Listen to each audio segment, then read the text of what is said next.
കേരളത്തിൽ പലയിടത്തായി മിന്നൽ ചുഴലി, ചുവന്ന കടൽ പ്രതിഭാസം, മിന്നൽ പ്രളയം. വരാൻ പോകുന്ന വലിയ ദുരന്തത്തിന്റെ സൂചനകളാണോ ഇവയെല്ലാം?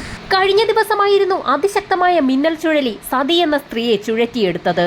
തലയ്ക്ക് മുകളിൽ വൈദ്യുത കമ്പികൾ കൂട്ടിയുരസി തീഗോളം രൂപപ്പെട്ടു. സമീപ പ്രദേശത്ത് കൂടി നിന്ന തൊഴിലുറപ്പ് തൊഴിലാളികൾ ഒന്നും ചെയ്യാൻ കഴിയാത്ത അവസ്ഥയിൽ നിലവിളിച്ചു കരഞ്ഞു. കഴിഞ്ഞ ദിവസം കൂറ്റനാടുണ്ടായ അതിശക്തമായ മിന്നൽ ചുഴലിയിൽ നിന്നും തലനാരിഴയ്ക്ക് രക്ഷപ്പെട്ട സതിയുടെ വെളിപ്പെടുത്തൽ ഇപ്പോൾ കേരളക്കരയെ ആകെ ഭീതിയുടെ നിഴലിലാക്കുകയാണ്. ഏതാണ്ട് 5 മിനിറ്റിലധികം സമയം ഇവർ ചുഴലിക്കൊടുങ്കാറ്റിനുള്ളിൽ അകപ്പെടുകയായിരുന്നു. കൊടുങ്കാറ്റിൽ നിന്നും രക്ഷപ്പെടാൻ പരമാവധി ശ്രമം നടത്തിയെങ്കിലും കൂറ്റൻ മിന്നൽ ചുഴലിയിൽ അവർ അകപ്പെടുകയായിരുന്നു. കാൽച്ചുവട്ടിലെ മണ്ണും ചെരുപ്പുമൊക്കെ ചുഴലിക്കൊടുങ്കാറ്റ് വലിച്ചെടുത്തു. കോഴിക്കോടിനെ 2 ദിവസമാണ് മിന്നൽ ചുഴലികൾ വിറപ്പിച്ചത്. നിലവിൽ സംസ്ഥാനത്ത് അതിശക്തമായ മഴയ്ക്ക് ശമനമുണ്ടായിട്ടുണ്ടെങ്കിൽ പോലും ഏതാനും ദിവസങ്ങളുടെ ഇടവേളയ്ക്ക് ശേഷം തിങ്കളാഴ്ച മുതൽ വീണ്ടും മഴ ശക്തി പ്രാപിക്കുമെന്നാണ് കേന്ദ്ര കാലാവസ്ഥാ നിരീക്ഷണ വിഭാഗത്തിന്റെ മുന്നറിയിപ്പ്. മഴയ്ക്കൊപ്പം അതിശക്തമായ മിന്നൽ ചുഴലികൾക്ക് വരെ സാധ്യതയുണ്ടെന്നാണ് മുന്നറിയിപ്പിൽ വ്യക്തമാക്കിയിട്ടുള്ളത്.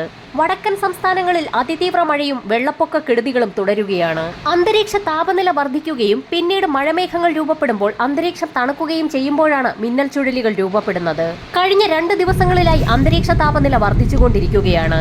വരും ദിവസങ്ങളിൽ പുതിയ മഴമേഘങ്ങൾ രൂപപ്പെടുന്ന സാഹചര്യത്തിൽ അന്തരീക്ഷം വീണ്ടും തണുക്കുകയും അത് മിന്നൽ ചുഴലികൾക്കും ശക്തമായ മഴയിലേക്കും നയിക്കാൻ കാരണമാകും. ശനിയാഴ്ച വരെ സംസ്ഥാനത്ത് എല്ലാ ജില്ലകളിലും ഗ്രീൻ അലർട്ടാണ് പ്രഖ്യാപിച്ചിട്ടുള്ളത്.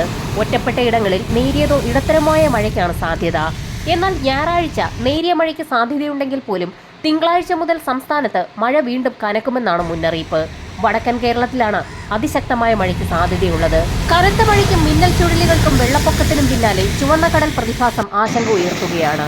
വടക്കൻ മധ്യ കേരളത്തിൽ അടുത്തിടെ കാണപ്പെട്ട ചുവന്ന കടൽ പ്രതിഭാസത്തിന് കാരണം നോക്രിലൂക്ക സെൻട്രിലാൻസ് എന്ന മൈക്രോ ആൽഗയുടെ ചുവന്ന വകഭേദമാണെന്ന് അതിന്റെ അതിശക്തമായ വ്യാപനമാണെന്നും കൊച്ചി ശാസ്ത്ര സാങ്കേതിക സർവകലാശാല ഇപ്പോൾ വെളിപ്പെടുത്തിയിരിക്കുകയാണ്. നിലവിൽ ആശങ്കപ്പെടേണ്ട സാഹചര്യമില്ലെന്ന് പറയുമ്പോൾ പോലും വരാനിരിക്കുന്ന ദുരന്ത സൂചനകളുടെ മുന്നറിയിപ്പാണോ ഇതെന്നാണ് മത്സ്യത്തൊഴിലാളികളുടെ ആശങ്ക. നിലവിൽ കേരള, കർണാടക, ലക്ഷദ്വീപ് തീരങ്ങളിൽ മത്സ്യബന്ധനത്തിന് വിലക്കേർപ്പെടുത്തിയിട്ടില്ല. വരും ദിവസങ്ങളിലെ കാലാവസ്ഥാ മുന്നറിയിപ്പുകൾക്കായി ചാനൽ സബ്സ്ക്രൈബ് ചെയ്യാൻ മറക്കാതിരിക്കുക.